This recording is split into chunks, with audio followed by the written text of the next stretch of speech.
Up next on Inside ChampCar, talking racing at Sebring.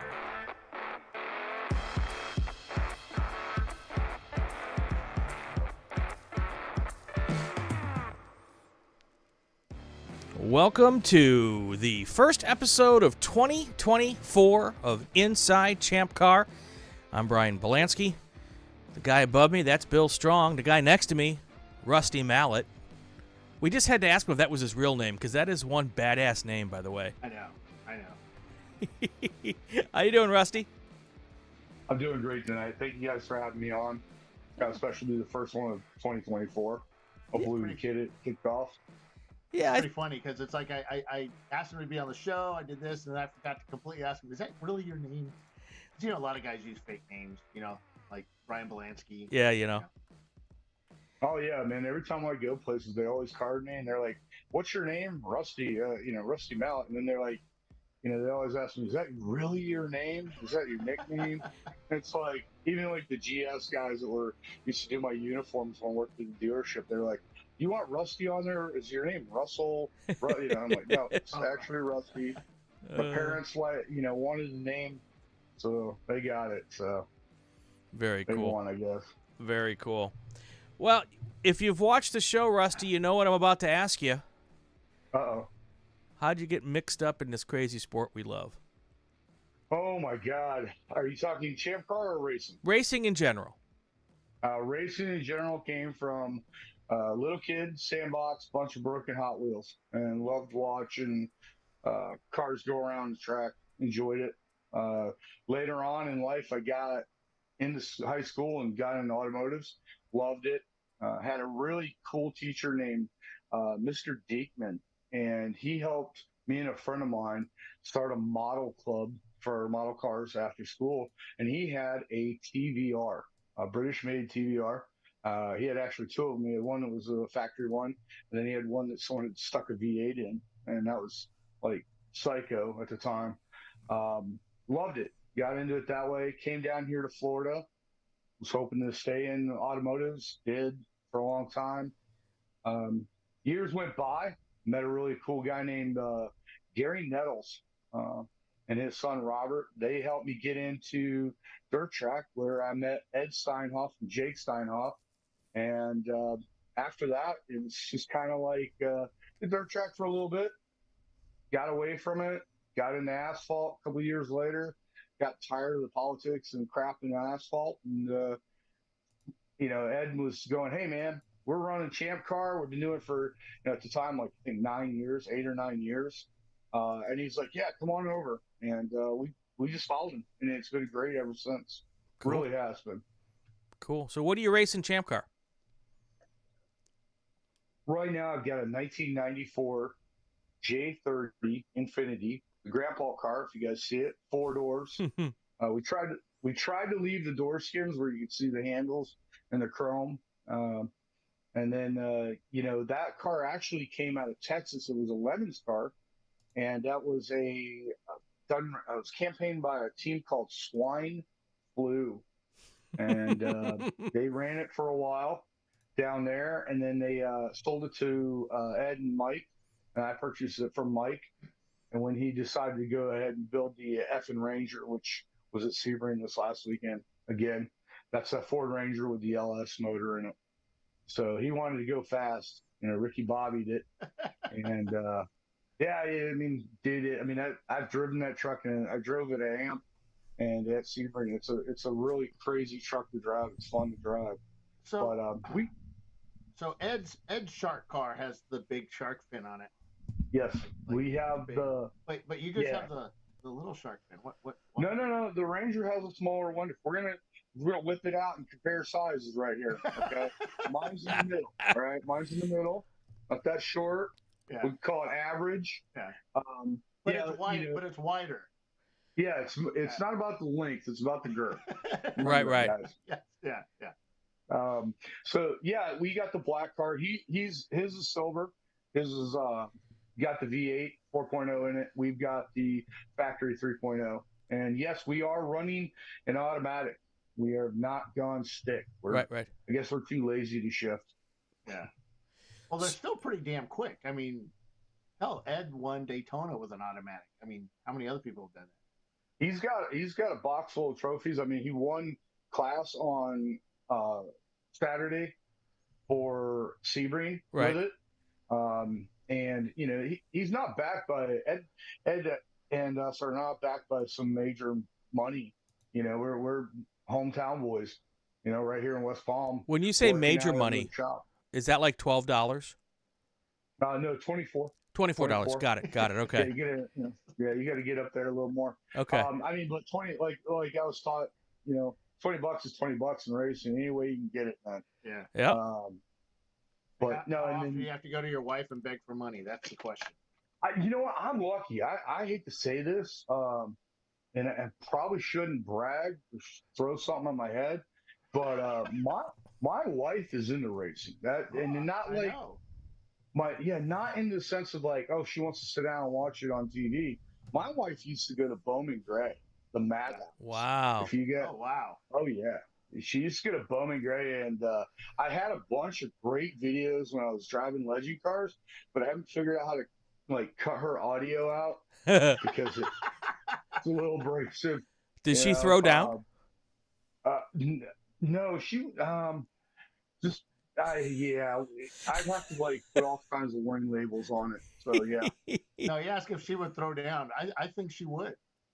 If it came Yeah, actually, I'll tell you what. I probably know she probably just sick the rest of the guys on you, man. Or Okay. probably or something. She'd be the one. She'd be one that would stir up the fight, but that would stand in the back while everyone else was doing her dirty work. Oh yeah. Yeah, definitely. That's her. That's 100% her. I mean, and everybody loves her. Everybody loves her. Everybody's like, oh, she's so sweet. She's so cool. And I'm like, okay, yeah.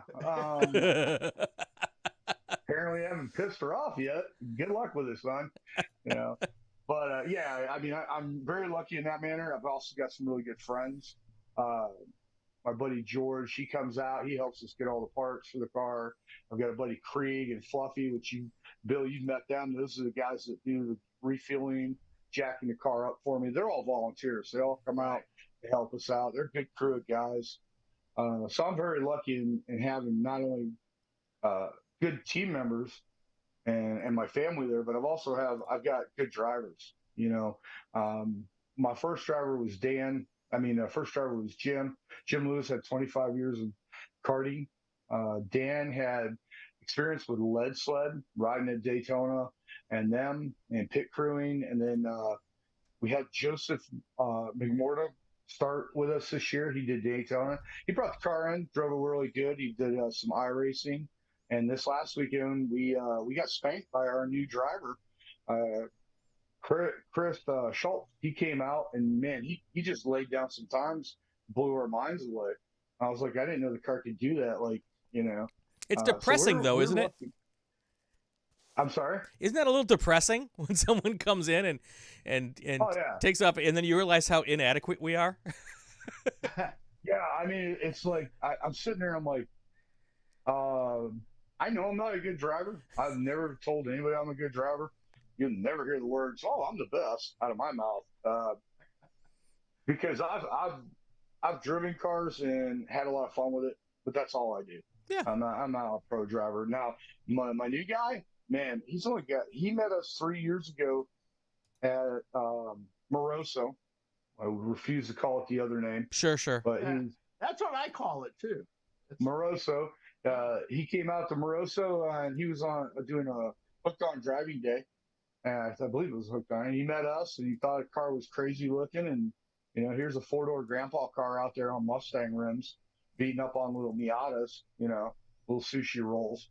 And the Shark was just taking a bite out of him that weekend. We had a fun time, and he decided a couple years later to jump in the car with us. So he did phenomenal. Nice. So I'm lucky. I've got a good, and I know me and Bill have talked about this before. I wanted a team. I didn't want a ride and drive. You know, I'm not renting seats out to people. I want a team. I want a solid family, you know, so people stay with you. And so far, my crew has stayed with me for the last 3 years, almost 4 years going on. Well, this year, make it 4 years. Going on 4 years this year. So I've been very lucky. Very cool. Very cool. Now, let's talk about this weekend. Oh, no, I wasn't there. Yeah. Chasing me down, scaring the hell out of me. It's like, holy shit, here comes Rusty. He's gonna get me. So no, you were at the race this weekend. Yes, I was. I had a blast, and I was blown away by the times. Wait. Somebody may not watch this in order. So Sorry. this past weekend, we were at Sebring International Raceway for the New Year's Eve 8+7, and that was a hotly contested race because pretty much a lot of the big guns from the East and even from the Central were there, and it was a pretty good preview of what might happen at the national championship, I think, and you guys were in the mix of it. Yeah, like I said, Sebring is one of our hometown tracks. Very favorite track of mine. I love the history of Sebring, and then to go out there and race with everybody. Our car did, the Shark car. Our black car did really well for C class. We're still getting stomped pretty bad by the E30s. We just don't have the speed that they have. We're too heavy. But Ed went out there with big Silver Shark, and like I said, the first day won. The second day, I'm not sure where he ended up on the second day. I was kind of busy with my car at the time. But yeah, it took a pound of flesh out of us though. That track is very bumpy. Yep. And it'll break stuff that you didn't know it would break. It'll Manifold. It'll break stuff you didn't even know was on the car. Right. Yeah. We had radio issues. We had tabs come off. And this is all stuff that we never have a problem with other tracks with. Right. And Sebring just took his pound of flesh this time. But we've got 10, 11 races on this car, so it might be time to a little foreshadowing here. Just go to a different one this next year. We're looking. We're trying to figure out where we're going to go with it. Would it be another Infiniti, or were you thinking about a different platform? When you're looking at a new car or changing cars, there's always a trade-off of going with something or saying, okay, now I know what you've got out there that's competitive. Maybe we should make a switch. How do you make that decision? Well, that's what we're at right now because we do have another J30 Infiniti, low mileage motor, good compression on it. We've already started to gut it and rip it apart, especially after the accident at Palm Beach. We thought the Palm Beach accident about 2 years ago finished off the car, and lo and behold, we just skinned it out and ran it again. But we got a nice donor car, and then we said, let's build this out.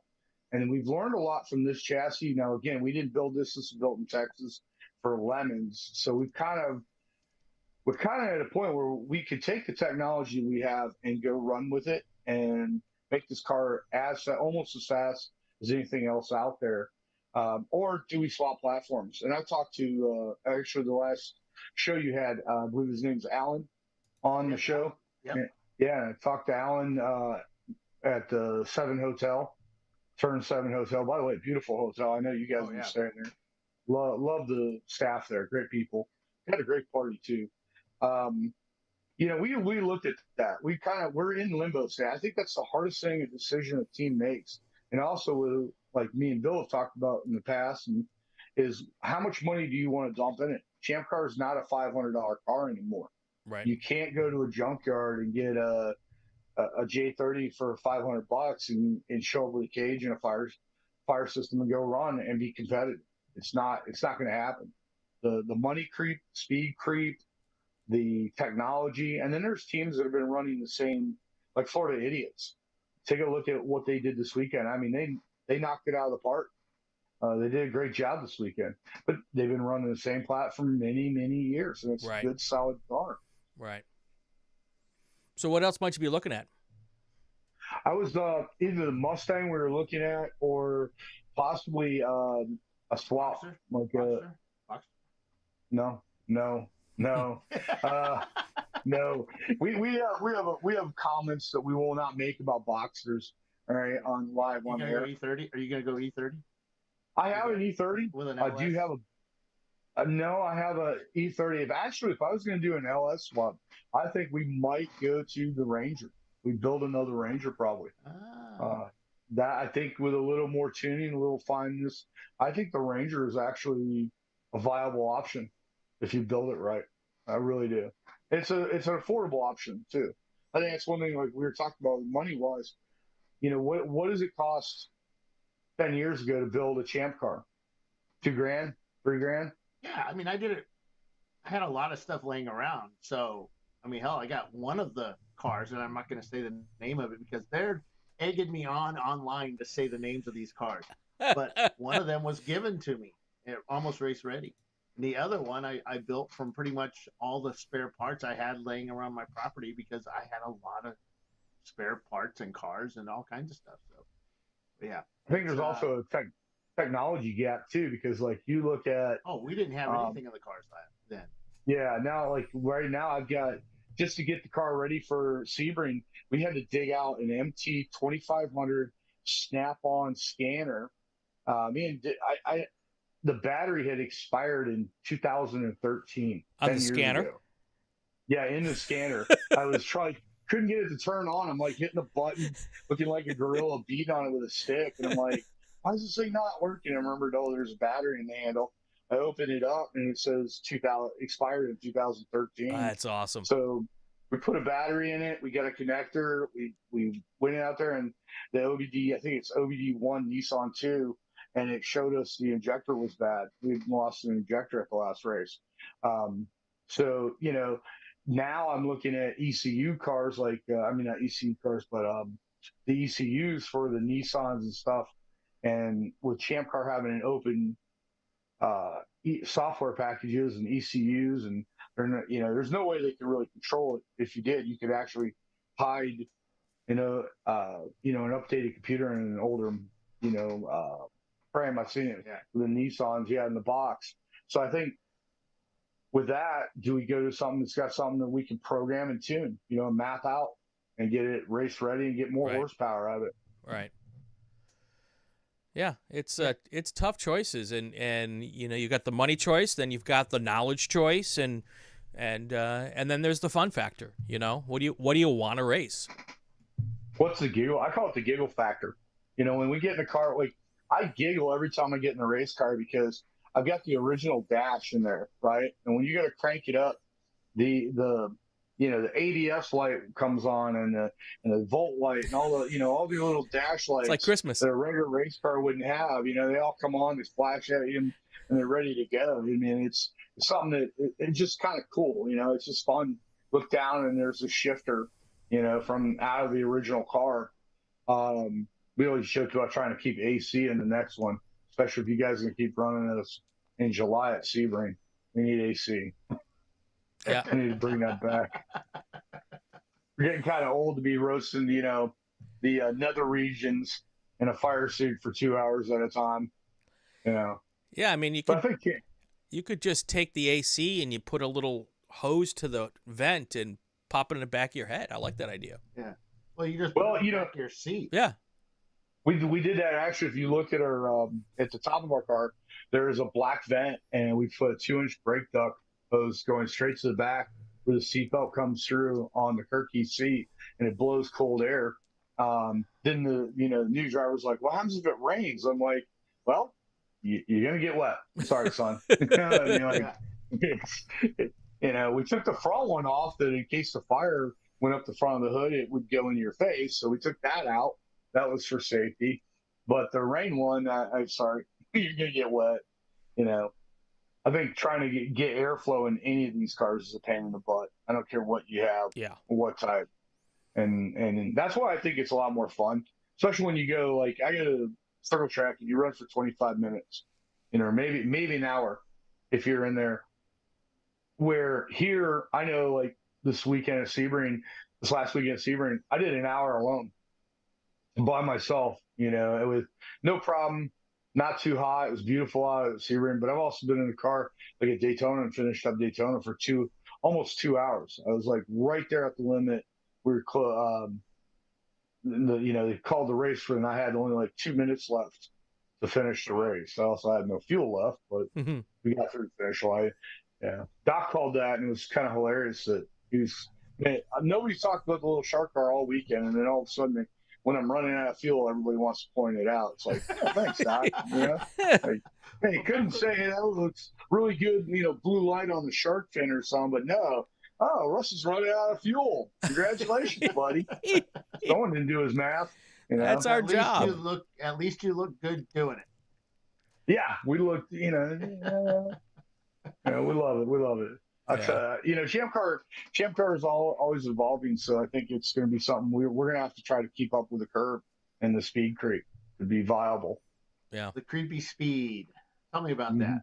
Tell me about the speed creep. What do you think about speed creep? Or is it getting that fast to where cars like, I don't know, some German little things, little red German cars can't, are slowing everybody down or getting in everybody's way? That was mentioned a lot because there was, can I say the name? Can I? There was an Opel GT at the track. Oh, I saw that. 22 awesome. minutes and 9 seconds, people. 22 minutes and 9 seconds.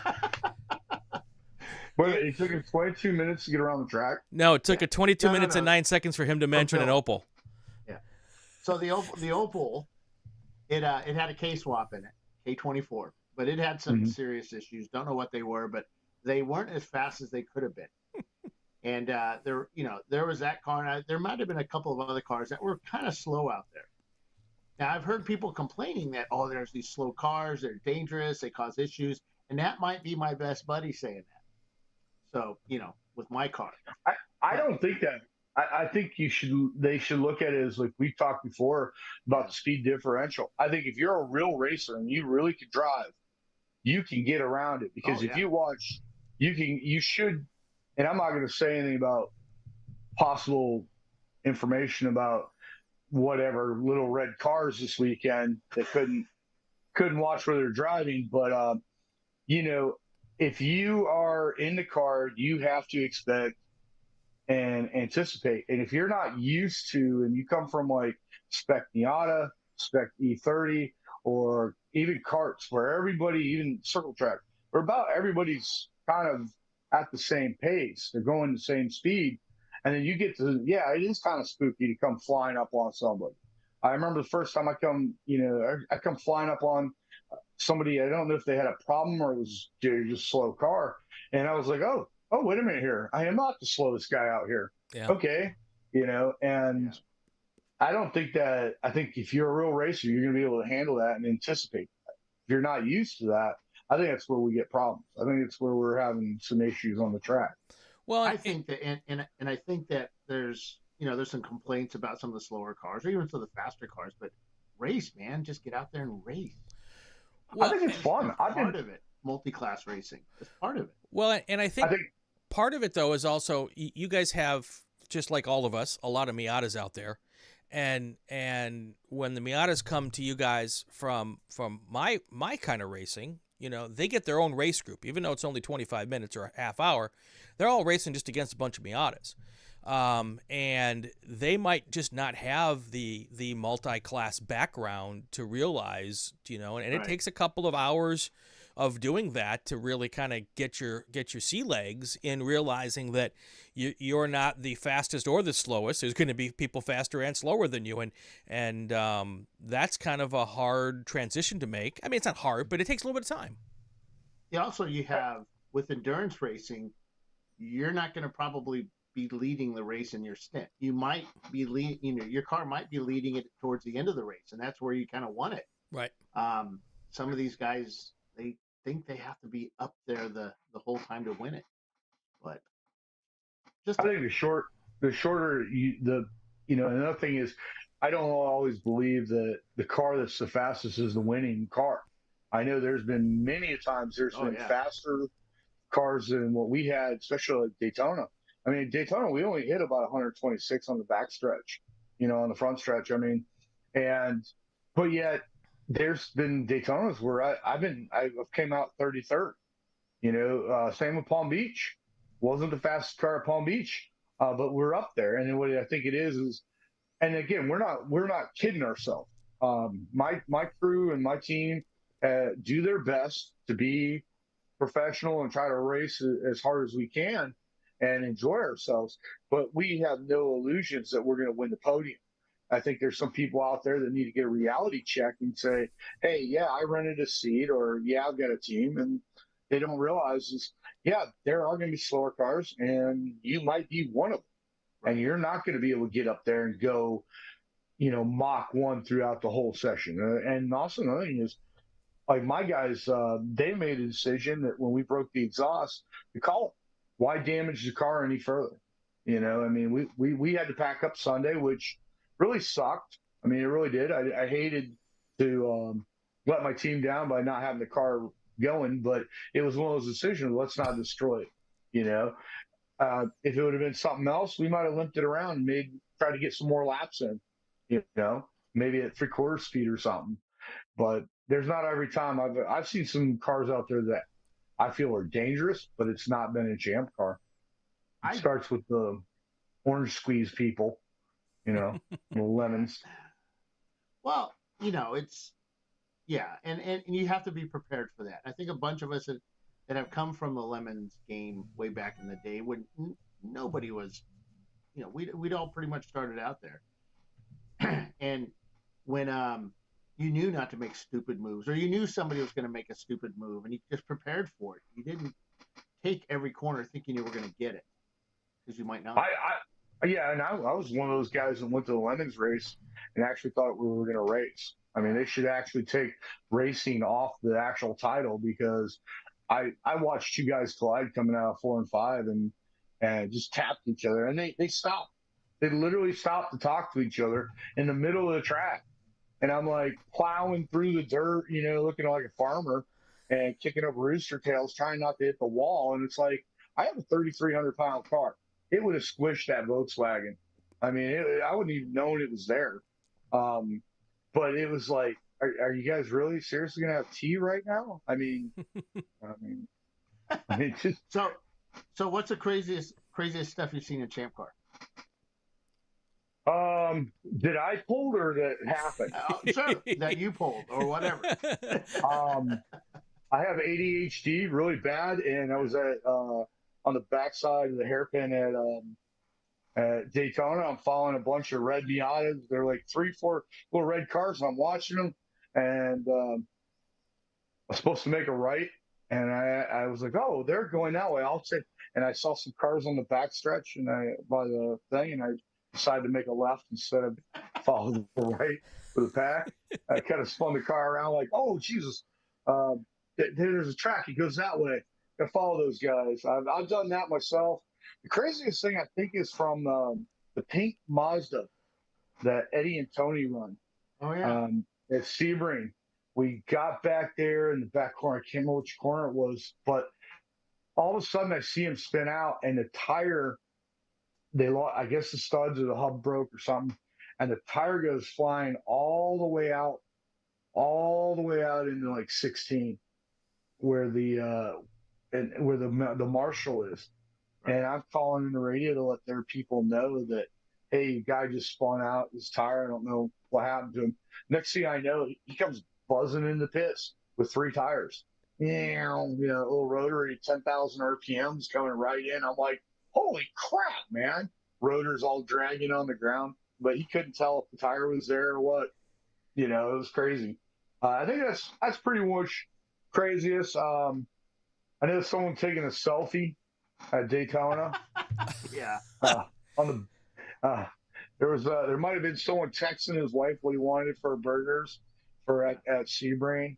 I know that Bob, I think it's Bob, I'm going to slaughter your name, Bob, sorry, Kulowski,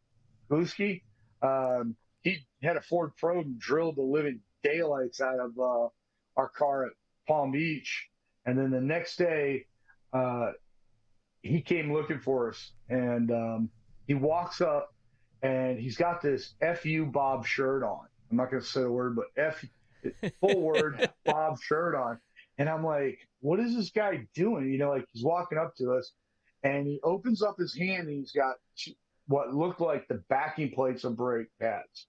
And I say look like because they were almost melted off. Wow. The probe had lost the actual pad material and gone metal to metal. And when his guy went into the corner at like 3 or 4, just hit the brakes and they just fused. There was nothing, and he drilled us. But what was funny, it looked like a little fish hitting a big fish. Just pounced right off. It was crazy. I loved it. So Fred Wolf asked, have you ever raced in the SCCA? No, I have not. I've done some track days with them. Can you I spell have the been out there. Can you spell the SCCA? Hang on, give me a minute. Let me get my fingers out. Let me chat wait a minute, GPT that. Yeah, hang on. Let me Google that real quick. Yeah. No, I've been to their races. I've seen it. I talked to a couple guys. I was actually going to go, and before did ChampCar, because I thought, hey, you got to find something better to do than Legends. I loved Legends. It was a great time. Spent a lot of money. Went very fast and spent a lot of money, and got nowhere. But I spent a lot of money, and then later on, I spent some more money, and then I got a plastic trophy. All right. I mean, I got a really crappy plastic trophy too. Yeah. But I got a plastic trophy after I spent a lot more money. So getting the ChampCar, I was like, I want something a little more professional. And then, Ed was always telling me about how much fun he was having and stuff. And I was like, man, I don't. And then I went, talked to some of the SEC. Gary Nettles, he left Dirt Track, and him and his son have raced SCCA. Yeah. And he kind of really told me about it. Robert's won a lot of races too. They do the Spec Miata stuff. And in fact, it was kind of funny is they're the ones that was like, yeah, the ChampCar's a lot more relaxed. It's not like a hair scramble in the beginning. So that kind of worked out better for my personality. Yeah. I don't like being ran over. Well, I think yeah, go ahead. Well, I say part of it is the fact that you've got 25 minutes to get the job done, versus you've got 8 hours or 12 hours or 14 or even 24. So there is a perception that, it's not even perception, it's a reality. You've got 14 laps or 25 laps, whatever the case may be, and that's it. So yes, I definitely agree, because that's, there's a more amped up, for some people, a more amped up attitude and mentality when you've only got it when you're sprint racing. So, well, it's the same as Legends. You get into Legends or Circle Track or anything like that, and I'm really amazed when you start talking to people and they've got the Circle Track background. They know that. Yeah. I mean, you got less time in Circle Track. You might get a heat, you might not get a heat. Right. You might get, they might flip the whole. You can qualify great, and they'll throw the dice or throw the hat, whatever they do, pull a pill, and you might be starting at the back no matter what you got. Well, you might. And in Circle Track, laps to get it done. Yeah, and in Circle Track, you could do one heat and be done, right? You don't necessarily have to advance. Yeah. At least. Yeah, I've seen it where the guys haven't advanced at bigger events, and then I've also seen it where guys have advanced and can't make the show. Yeah. I actually got one time I didn't get a qualify at Winter Nationals. I went back to the trailer. We started cleaning up. We're done. We're not going on the main. And the next thing you know, I got them running down there telling me 3 cars didn't make it in to the main. I mean, these are three cars. And then like, can your car make it? I'm like, yeah. Well, you're starting dead last. I'm like, all right. Yeah. They have to have 26 cars. Yeah. And I'm like, all right. And we're rushing to get a helmet on. I'm in shorts, man. I'm ready to go home. Applebee's time, man. Let's get I got that coupon. I'm gonna get me some mashed potatoes. Let's go. Yeah. You're already thinking blooming onion and. Yeah, blooming onion and some whiskey and whoops, did I say out loud whiskey? Yeah. Sure. No, that's approved. So I think there's definitely a different thought process when you've got that 15, 20 lap kind of thing versus there should be a different thought process. Now, Bill, you can answer this question. How many guys don't have that thought process and think they're going to try to win this race in the first hour of a 14? That never happens, right? I don't know. I just go back. My experience is that I'm going to try and win every race I can. Of course, lap 1 says, you ain't going to win this. But, as soon as that checkered or that checkered flag, that green flag drops, I'm wanting to win no matter where. If I'm sitting on, in the paddock, pit lane, start in the car itself, we're wanting to win. Right. And I know that we have, with the exception of the little red car, my yellow cars had, not today, because it's probably a bottom mid-pack car, it had a chance to win. every race we went to. So I'm pretty certain like half the field had a chance to win those races. So up until turn one. So Turn one, yeah. Turn one sorts them out. But I tell you, another thing you got in ChampCar that I really like that a lot of people don't realize we have, because they probably don't see it, is you have the unexpected, but you also have a lot more support here. I mean, like we had an incident with the Audi TTs that were there, the all-wheel drive. We collided with one of theirs.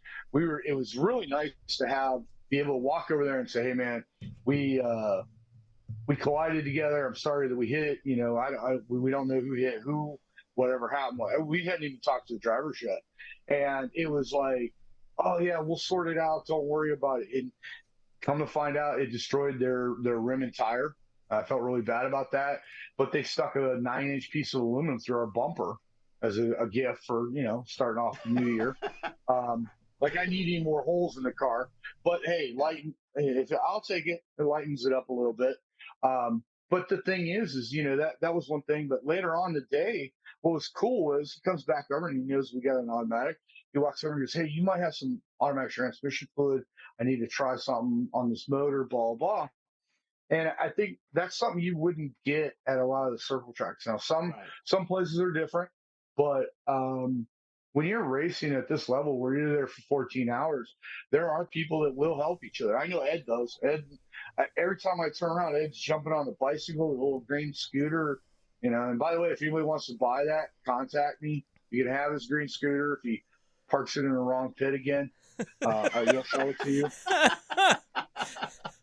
He leaves last year everywhere. Yeah, he does that, and he left it. He left it in their pit last year. We put a for sale sign on it and tried to sell it. So anybody wants it, you can text me.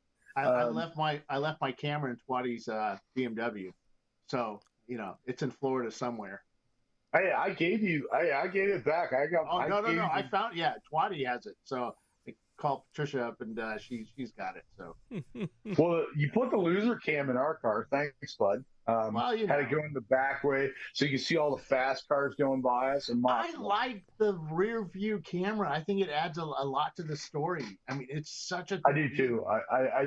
And actually with us, it's good because there is a lot of times guys have to work to get around us because we do float out pretty wide. You know what would make it awesome though? You know what would make that camera view in your car a lot more awesomer? If it worked. If you guys passed cars. We can do that. They usually have to be braking, but we do. If they break down, we'll get by them. We see a lot more. Actually, we actually, it was kind of cool. This is the first race we've been able to use the new Garmin catalyst in the car. How is that? I'm going to be honest with you. I was blown from a guy that comes from using an Ames in circle track. I was blown away by the information. The only thing I will tell you is don't mount it too high because you can hyper focus on it. You can get a little like you can watch your lap times. It was nice. It was nice to have it there. I was able to go back. We were able to, watch the segment. It tell you where to drive on the segments. Right. It'll help you with lap times. It's a really good tool. I think it's a good tool. If you have it or you don't have it or you're looking at buying the system, I think putting out a little extra money and putting it in there, it's worth it. It's definitely worth it. I thought we would get camera shake and it would overheat like the GoPros and stuff, but it didn't. It did really good.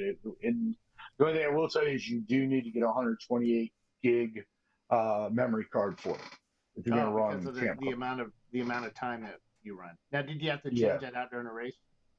No, I didn't. It actually it had no problem throughout the whole race for the 2 days. I still had room on it, a lot of room, like probably 5 to 6 hours. So you could probably get change the settings. You probably get 24 hours on it, no problem. Yeah.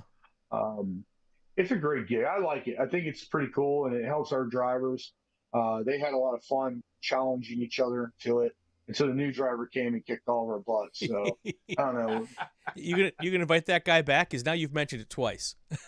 Yeah, I'm thinking about it. I mean, he's got a good sense of humor. Actually, I'll tell you what, he's the guy that brought the Rottweiler, the little fuzzy Rottweiler that was walking around over there. And I think we like the dog better. Well, I don't know. we're dog people. That's a redeeming value.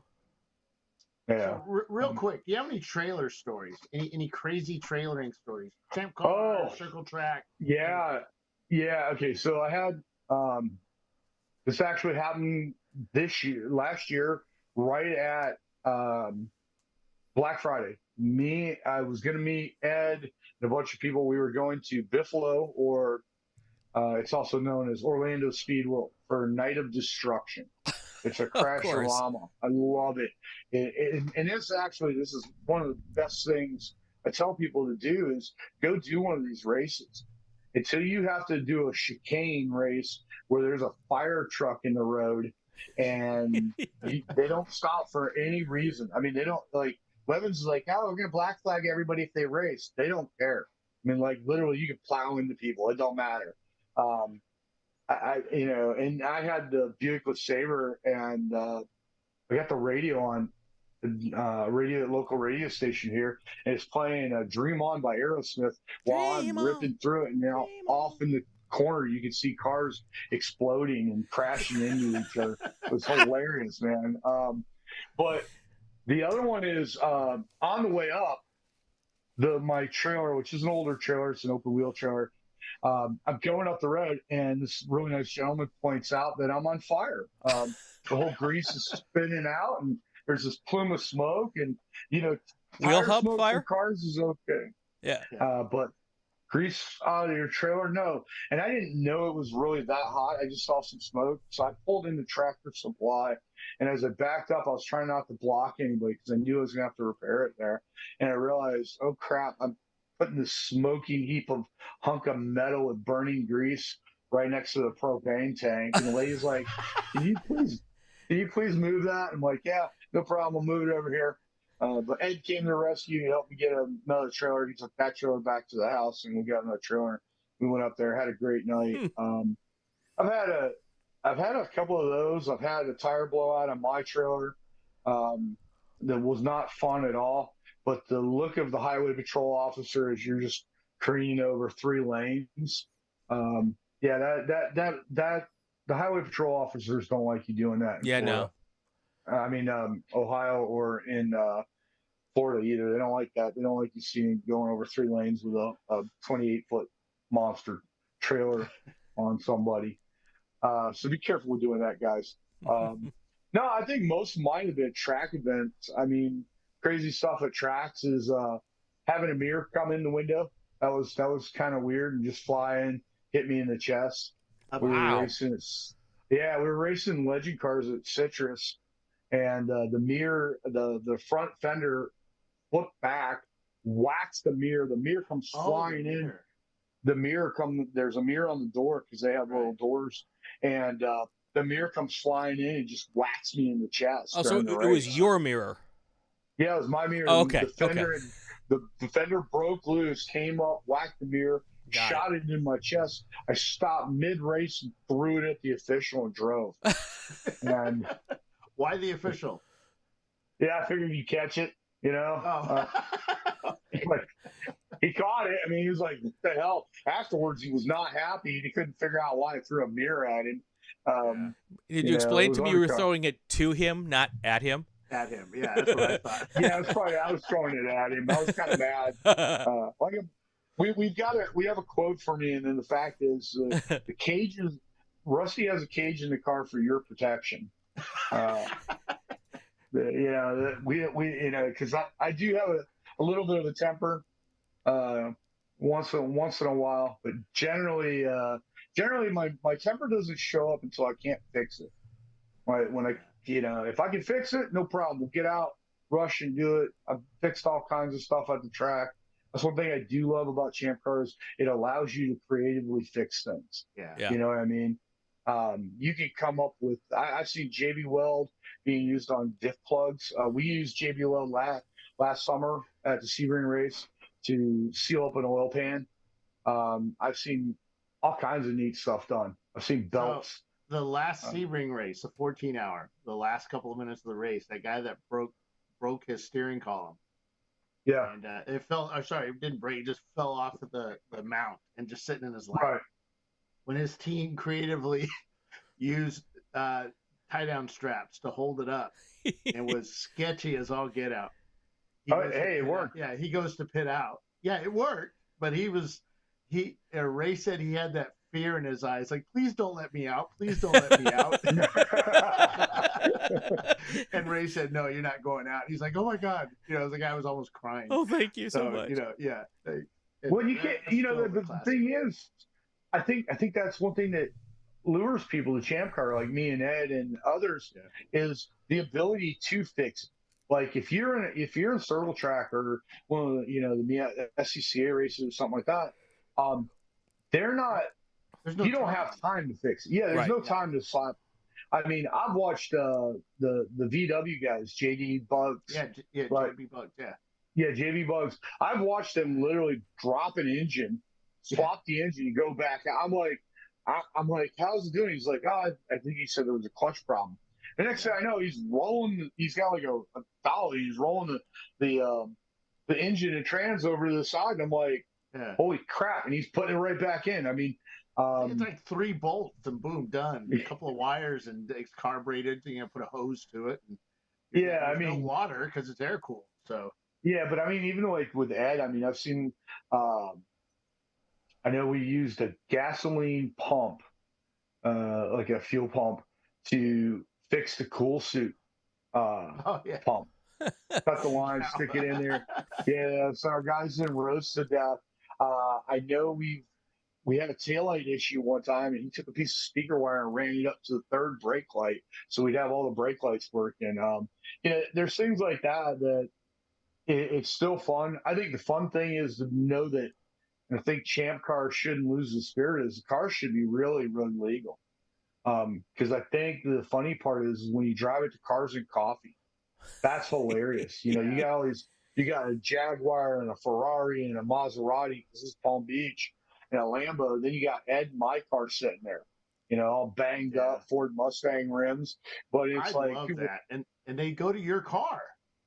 Oh yeah, kids. Oh my God, little kids. They see the numbers on the door, and they're like, and they're calling it everything. They're like, oh, it's a Mustang. It's a 300ZX. I'm like, what? Like, no, that's not, whatever. But they want to sit in it. They want to hear it rev up. They want to see the light on the shark fin go off. And I think that's the coolest thing. I think that's the best thing. That's being an ambassador. And then you tell people about it, and they're like, you really raced this? Like, yeah. I know the fenders are held on with zip ties, but yeah, we raced it. 126 miles an hour. It's great for you, but it's gotta suck for that Ferrari owner next to you. Oh yeah. Yeah, the looks that I get from the worst of the Corvette owners. The Corvette owners just absolutely hate us. You gotta, Corvette guys think their cars are all built for them. They're all special. They're the only Corvette that rolled out that year for them. They do kind of hold themselves in a higher regard. They're kind of like Porsche drivers. Yeah. Oh, did I say it out loud? No. I would class Ray Frank as a Porsche driver. Yes. Oh. Yes, oh. yes. So what you got to Ray drives a Corvette custom. Yeah. Only for him. It's the only one out there with. It's the only one out there with weld marks from the power line that set across the hood during that time. Wow. That's cold. I hope he's not listening. I really hope he's not listening. I'll never pass Tech again. So you got to roll up to Cars and Coffee with your car, put it right next to a Lamborghini, put a laptop on the hood with in-car video. Yeah. Everybody will walk around that and look at that. That was one thing is I had a friend of mine that he runs the Loggerhead Marina down in West Palm, and that marina is very, very affluent marina. And one of the guys there, he has 2 Ferraris, a Porsche, and some other stuff. And we were showing him some video. I was showing some of the mechanics there and some of the people working there the video of a race we had done at Palm Beach, and that's where we got hit, and the car then got wadded up pretty bad in the tire wall. And it was funny is he just looked at me and he goes, I would love to take that to the next Ferrari club meeting. And I was like, why? And he goes, because I'm so sick of hearing all these guys talk about how fast their Ferrari is and how it drives and this and that. And he said, these guys won't even go to a test and tune day.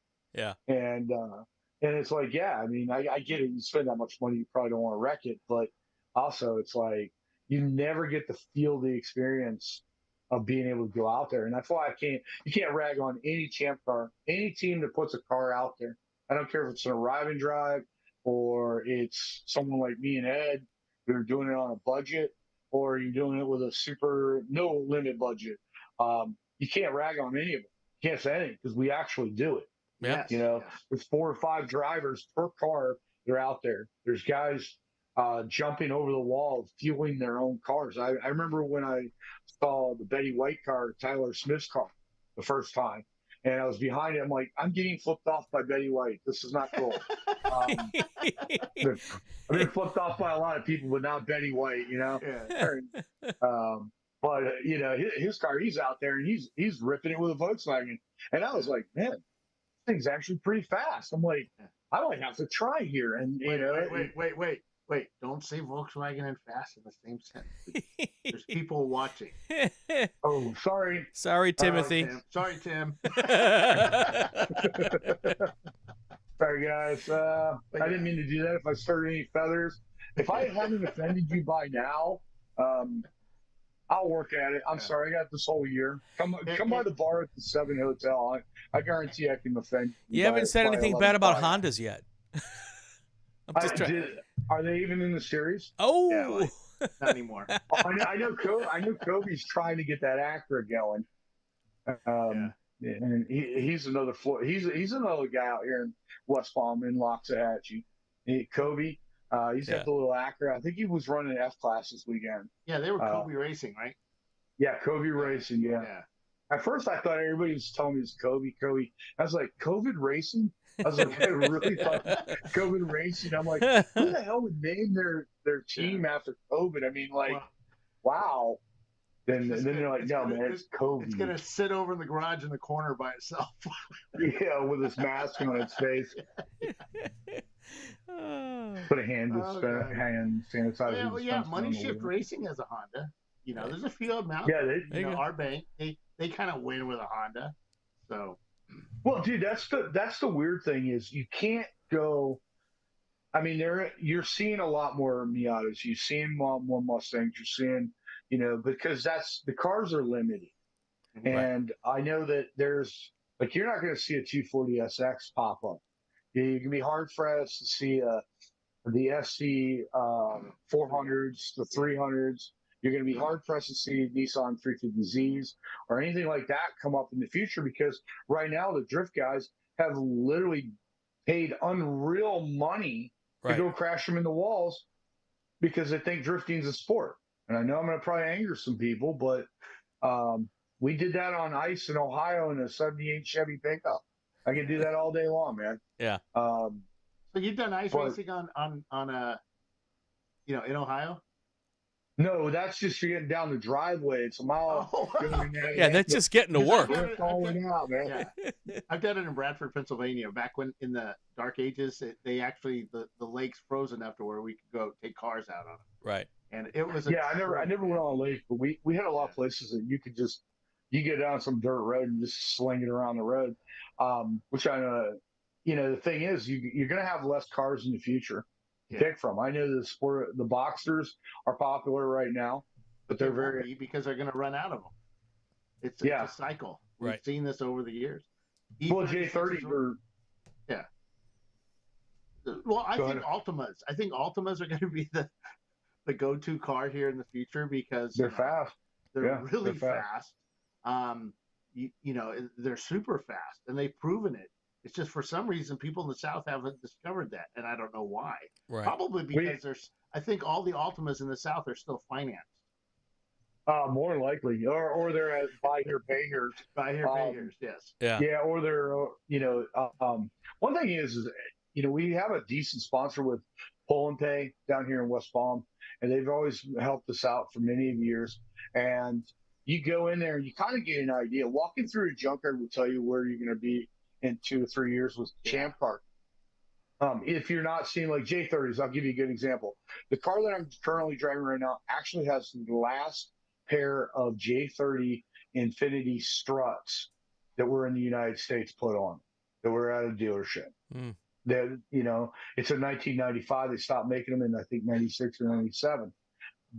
You can't do anything with a front end on. So there are cars like the J30 that are going to go by the wayside. You can't find parts. Yeah. You guys were talking about the Pontiac Fiero the other day. Yeah. And one of you said that you'd love to. I love the Pontiac Fiero. I had a little Me too. 4-banger. And when I was going to college, and I love that little car. Yeah. I kind of miss it. But I see them on Marketplace pop up, not very regular. And you used to see them all the time. It was on Craigslist. You can buy them a dime a dozen. Now you can't find one under $6,000 to $8,000. Yeah. So what's your forecast? What do you think is going to be the next big ticket after the I don't know, the Porsche Boxster? I think Mustang. I think people are looking at the Mustang. Mustang.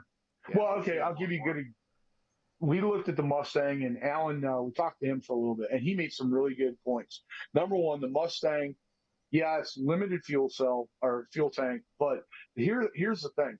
It's really good at some of these smaller tracks. Like if you go, like we watched them at AMP, okay? They did great at AMP. We did great with the truck at AMP, and we haven't even refined it yet.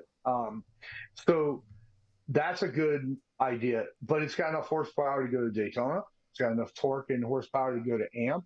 It's going to do well if you can keep the exhaust on it and keep the temperature down. You'll do well at Sebring with one. And you can go with. There's a lot more parts. You go to the junkyard right now, you probably find 15 of those, and there are millions of them made. Right. I mean, they were hot, and you can use almost all the parts from the V6 body on it. So if it's sheet metal, you can always go get a V6 one. Right. $1,500 on Marketplace in West Palm right now. There's two. You could go on to somewhere like the V8s, and you can get a motor out of the truck. You can get a motor out of the transmission out of the truck. They used it so much. It's kind of like it's like Legos. You can pick and pull from wherever you need to go. Yep. I think the Mustang is probably be the best one. I think the E46. I see a lot of the E46s. They're getting popular.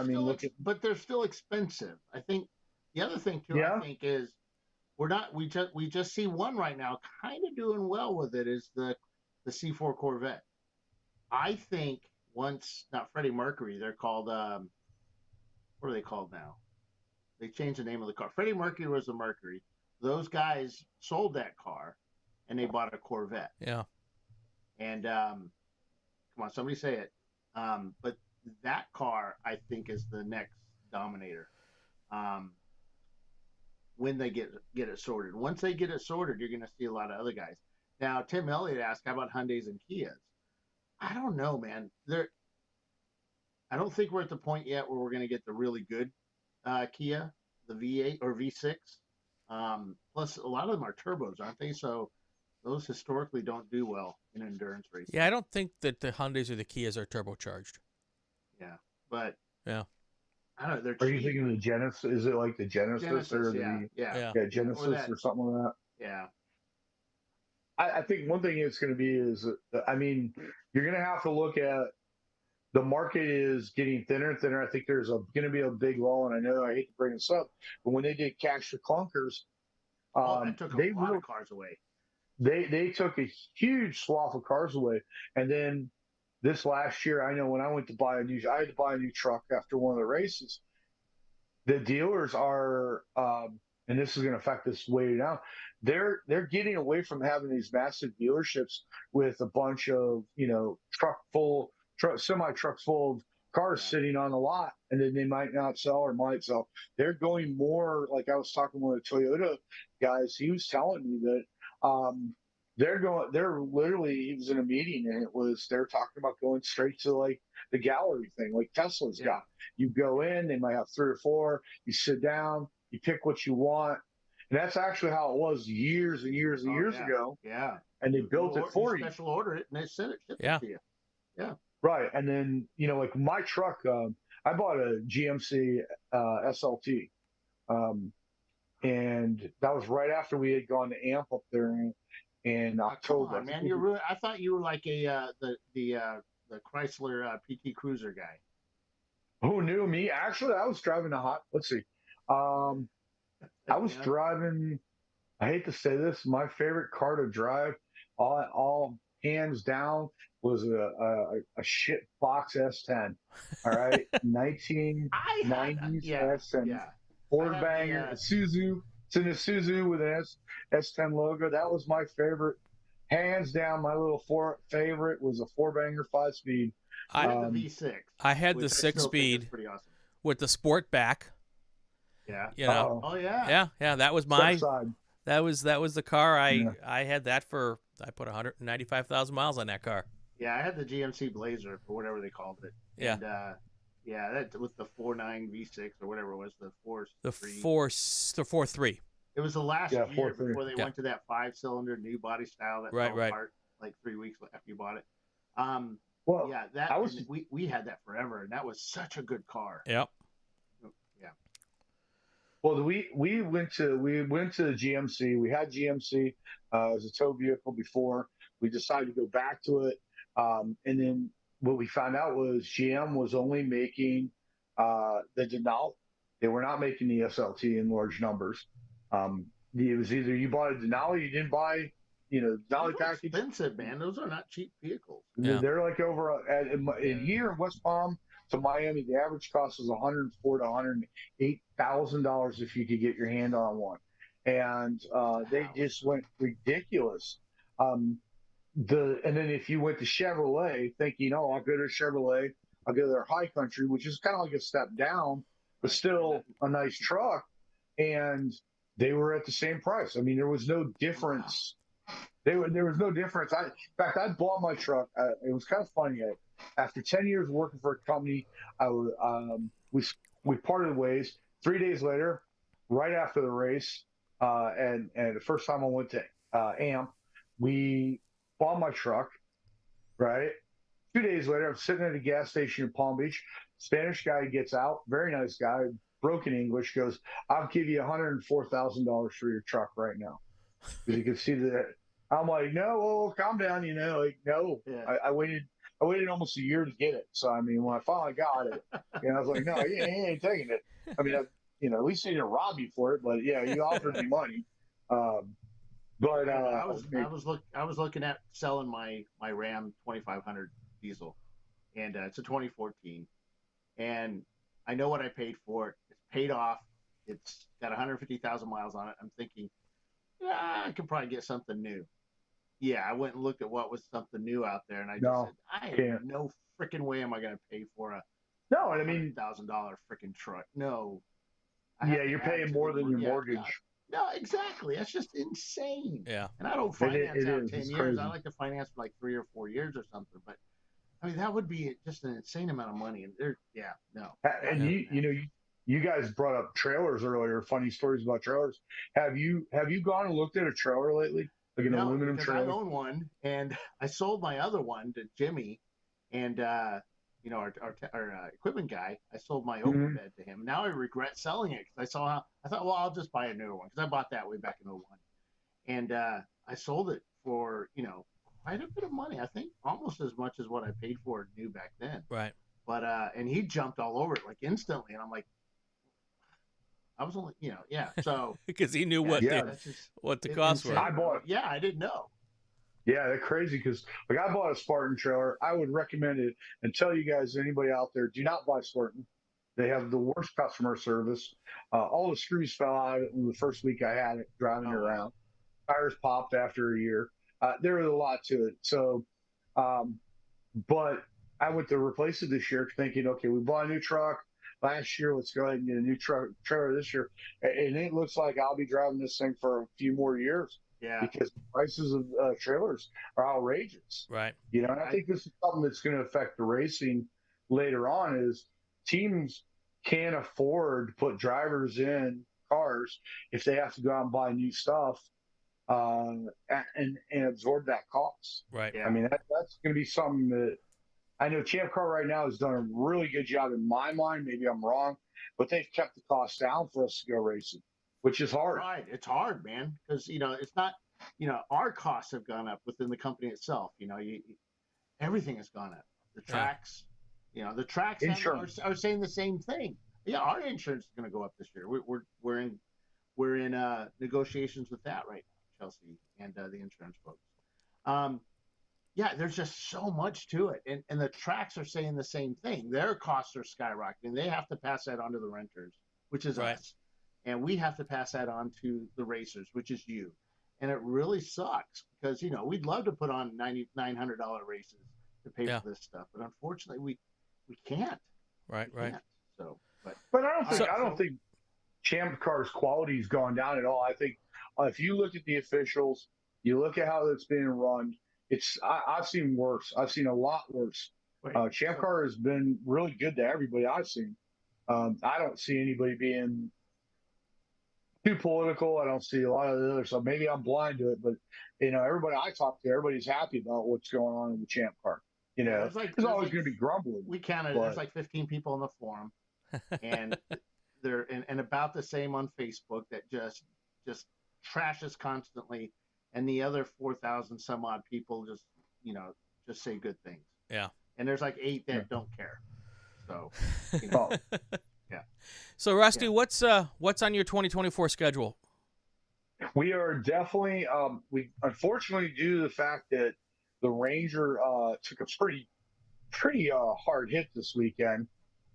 It got introduced to the wall by another vehicle.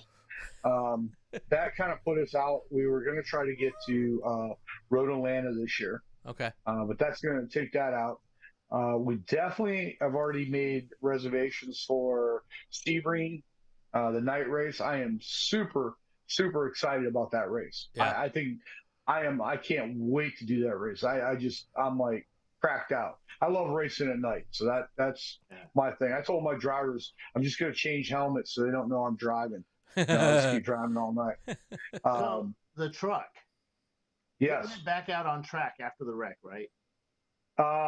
Yeah, it did. Okay. It did. It took a lot of work to get it out, but yes, they did get it out. I do the logs. I do the race logs, and I'm listening to the corner workers, and one of the corner workers had some serious concerns, like, hey, that truck that was in that really big wreck, he's back out on track. Does anybody know this? Yeah, I mean, and we're all laughing up there going, yeah, they freaking kicked ass to get that car out there. So hell yeah. Yeah, there was a lot of work that needed to be done quickly to get it out. They would send it out, and like something would come up, like a seal would, like they had a transmission seal leak. Yeah. So they bring it back in. They worked all night, but that's another thing about ChampCar. That's normal. That should, I've watched the guys with the little red Volkswagen. Those guys worked all night. The guys with the Audi TT, I've seen them work trying to get the engine swapped out. Like again, that's ChampCar. That that should be normal. Now, granted, like we went out Sunday and we broke an exhaust. The transmission started overheating because the exhaust was pouring just right on our bell housing. We couldn't keep it cool. So at that point, we made a decision not to do it. Most of the damage done to the Ranger was cosmetic. Some of it was, but like the rim and other parts were damaged. But they were able to fix all that. That was a pretty ugly truck to begin with, wasn't it? No, it was beautiful. The Ford Ranger. Ranger, no. I can't say the words. Oh my God, you can. This band. We have to justify the clickbait about Oh no, that's suggested. No, I was just having a Reddit. You can't have gingers on your show without having that, man. I mean, like, they might steal your soul or something. But don't look deeply into their eyes at all. But no, we're gonna hopefully get the Sebring night race. I want to definitely do that. We're thinking about doing one of the other races out of town this year, and then again back to Sebring at night. I really wish we could get another Florida track. There is the firm that's here. There's one on the West Coast that I know it's kind of like built like AMP.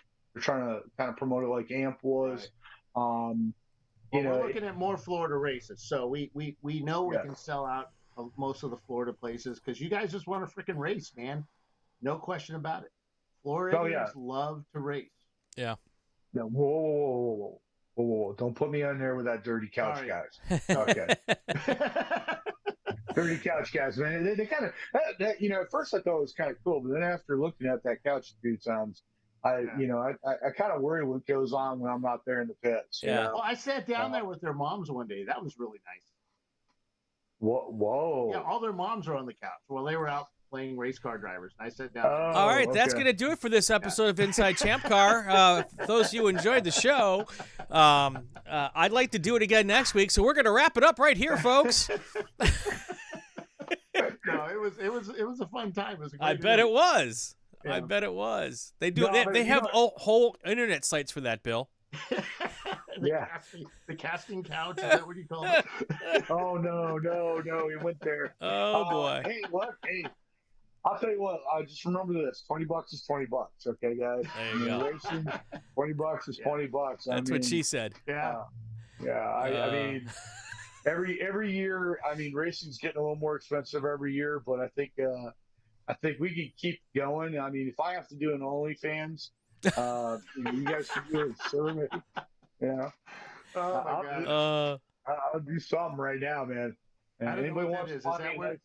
I don't know what that website is. Is that sort of like where fans of racing go to? Exactly. Yeah. Oh, yeah. All about race cars. All about race Yeah. cars. Said only fans. That's right. That's right. Or it's where you buy the ceiling stuff. All right, man. Rusty, it's been great thanks. talking with you. And I'm sorry we disappointed a lot of folks that were wanting, a lot more. I don't know what they were looking for. Verbal abuse. Well, here I'll give you. I'll give you some verbal abuse right at the end. Please, when you're out there, thank the track workers. Thank guys at ChampCar. Thank all of our sponsors. Use them. Well, even the girls of ChampCar, we have a lot of those too. Yeah, and I mean, the ladies driving the cars. And I'm going to do this for one. She knows who she is. I'll pass you next time at Sebring. You know what I'm doing. Yeah. All right. But one thing is people go out there and get buy tire rack. I know it's hard sometimes. They're maybe not the cheapest. Do some, get behind our sponsors, Frozen Rotors and all that, because I've seen it with MMA. I've seen it with other forms of racing, other things. If we don't keep the sponsorship and you don't go out and post your videos on Facebook and you are the 4,000 quiet guys, we're not going to get the money. We're not going to continue to do this. Right. And I'm not trying to preach to anybody. It's just, I've seen them tracks close. Yep. Dirt tracks, I've seen almost all of they're dirt tracks closing all over the country. So, yeah. The asphalt tracks, and stuff like that. We see them going by the wayside. And a lot of it is due to the money creep, the money and the speed creep.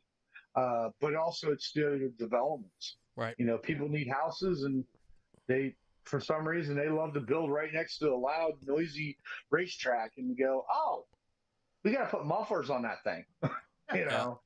Hey, we need to put mufflers on Champ cars. Come on. Yeah.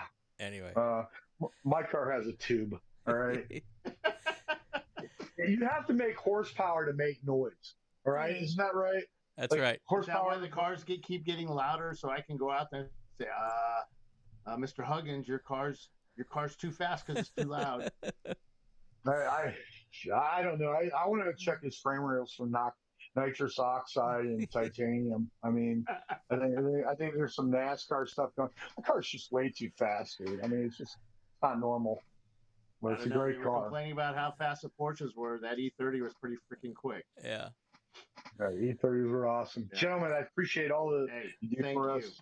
Now we're gonna talk. We're gonna talk real quick about the Saturday and Sunday race, and then we got to go because it's almost past my bedtime. Man. It is. Oh no, it is. Thank you, gentlemen, for having us on. Thank you, We're Rusty. for Sharky and Team Sharky, and we'll see you next race. All right, man. Thanks much, Rusty. Rusty Mallett here, joining us on the show. Thank you very much. That was a ton of fun, Bill. Yes, it was. You got to warn me. So you can just X out whatever you want, or you can hang out there. It doesn't matter. You need to warn me on the that I need the bleep button. Actually, we didn't use it. We didn't need it at all. No, we didn't use it. No. I just had to put that up there just in case. Plus, it's great clickbait, man. Exactly, that's true. That's true. Yeah. Hey, so we had a great race this past weekend, Saturday and Sunday. We had 8 hours on Saturday, 7 hours on Sunday at Sebring International Raceway, as we talked about earlier. First day of racing, as expected, I thought Team Salem was going to do quite well. I Right. thought they'd get more cars up in the top there, but the catch-up car, the 942, ended up winning the race. About 2 minutes and 34 seconds behind him was Pinky's Out Arrow, who came kind of. It seemed like it came back. They had to fight for that, and they ended up catching him. Now up running pretty consistently. Where was it? The Danger Racing. I think they ran out of fuel towards the end, but maybe that was Sunday. I forget. But they were a lap back or so. But Danger Racing took third. Whiskey Tango Foxtrot took fourth. Fing Dog Racing in their Porsche Boxer took fifth. Running Bulls sixth. Another E30 is doing quite well. And Clark Motorsports and their Mazda Miata in seventh. Not as many Mazda Miatas up there as I thought there would be. Huh. Earlier in the year, we had a Mazda Miata win the 14. But these guys put on a hell of a show for us. It seemed like every lap somebody else was leading. So it was pretty good. Pretty good race. Lots of folks up there. Sunday, or the results by class. Of course, Salins takes C class when Whiskey Tango Foxtrot and their Mazda Miata took first in A class. D class was Team Infiniti and their Infiniti. Big Ed there taking first place in D class. That was pretty well contested because there was about 10 cars in D class. B class was taken by Treasure Coast Miata and their 94 Mazda Miata. And F class, Open Throttle, took the win.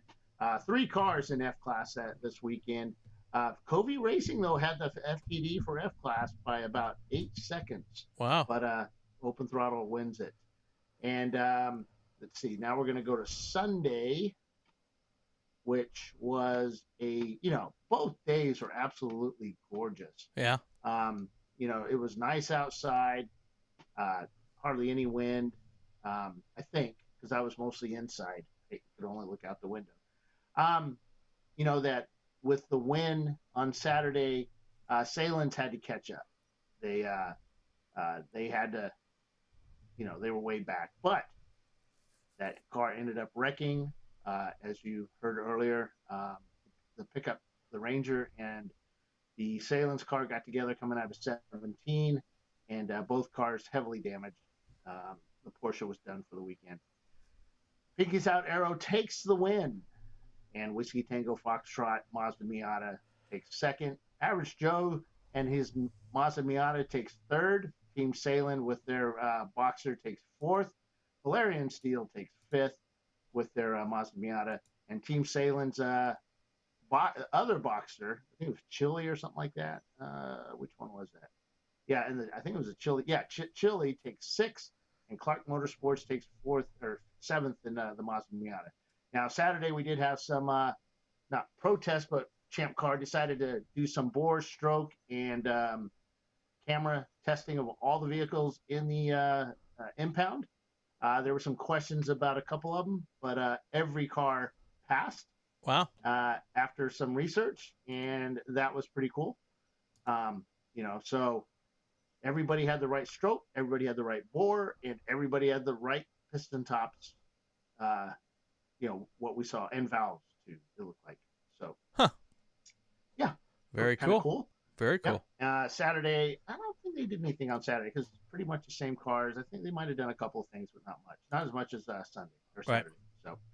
So, we're going to be doing more of that in the years. We got a new stroke tester that was tested. It kind of worked. It worked on everybody but the Porsches. We were able to use a different tool for the Porsches to get their stroke down, and it worked brilliant.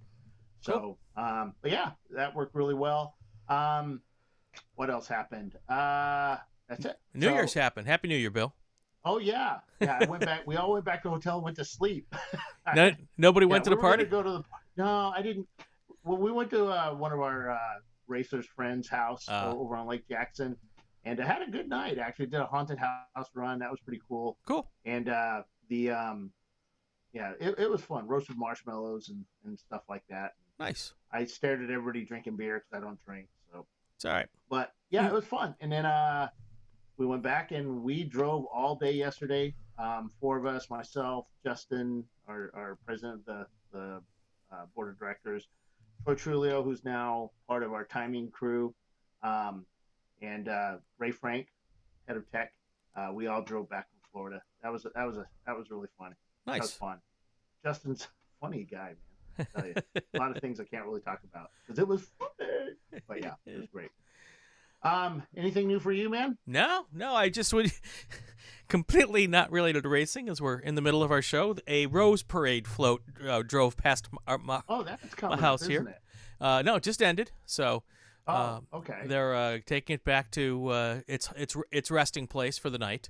Yeah. But after the parade, they put the floats out for people to go and look at them for a couple of days because they're gorgeous and amazing. And so when one of them is housed 3 blocks from me here, so just slowly lumbering past the house while we're sitting here doing a podcast.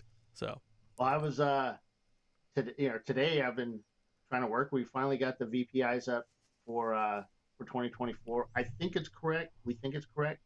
We might need to tweak it a bit. There might have been some errors within the code to put it up, so we're still kind of tweaking that out. Sponsors, we got a new sponsor coming on. We got a couple that left. We got one that's coming on. I still have to get him sorted out. We got Sentinels coming on. There's just a lot going on with the sponsorships. Cool. We'll get those up over the next couple of weeks. Let's see what else. I got to get you some video because we're going to be doing a whole intro and stuff. Yeah, That'll we might be doing cool. something special coming up. Yep.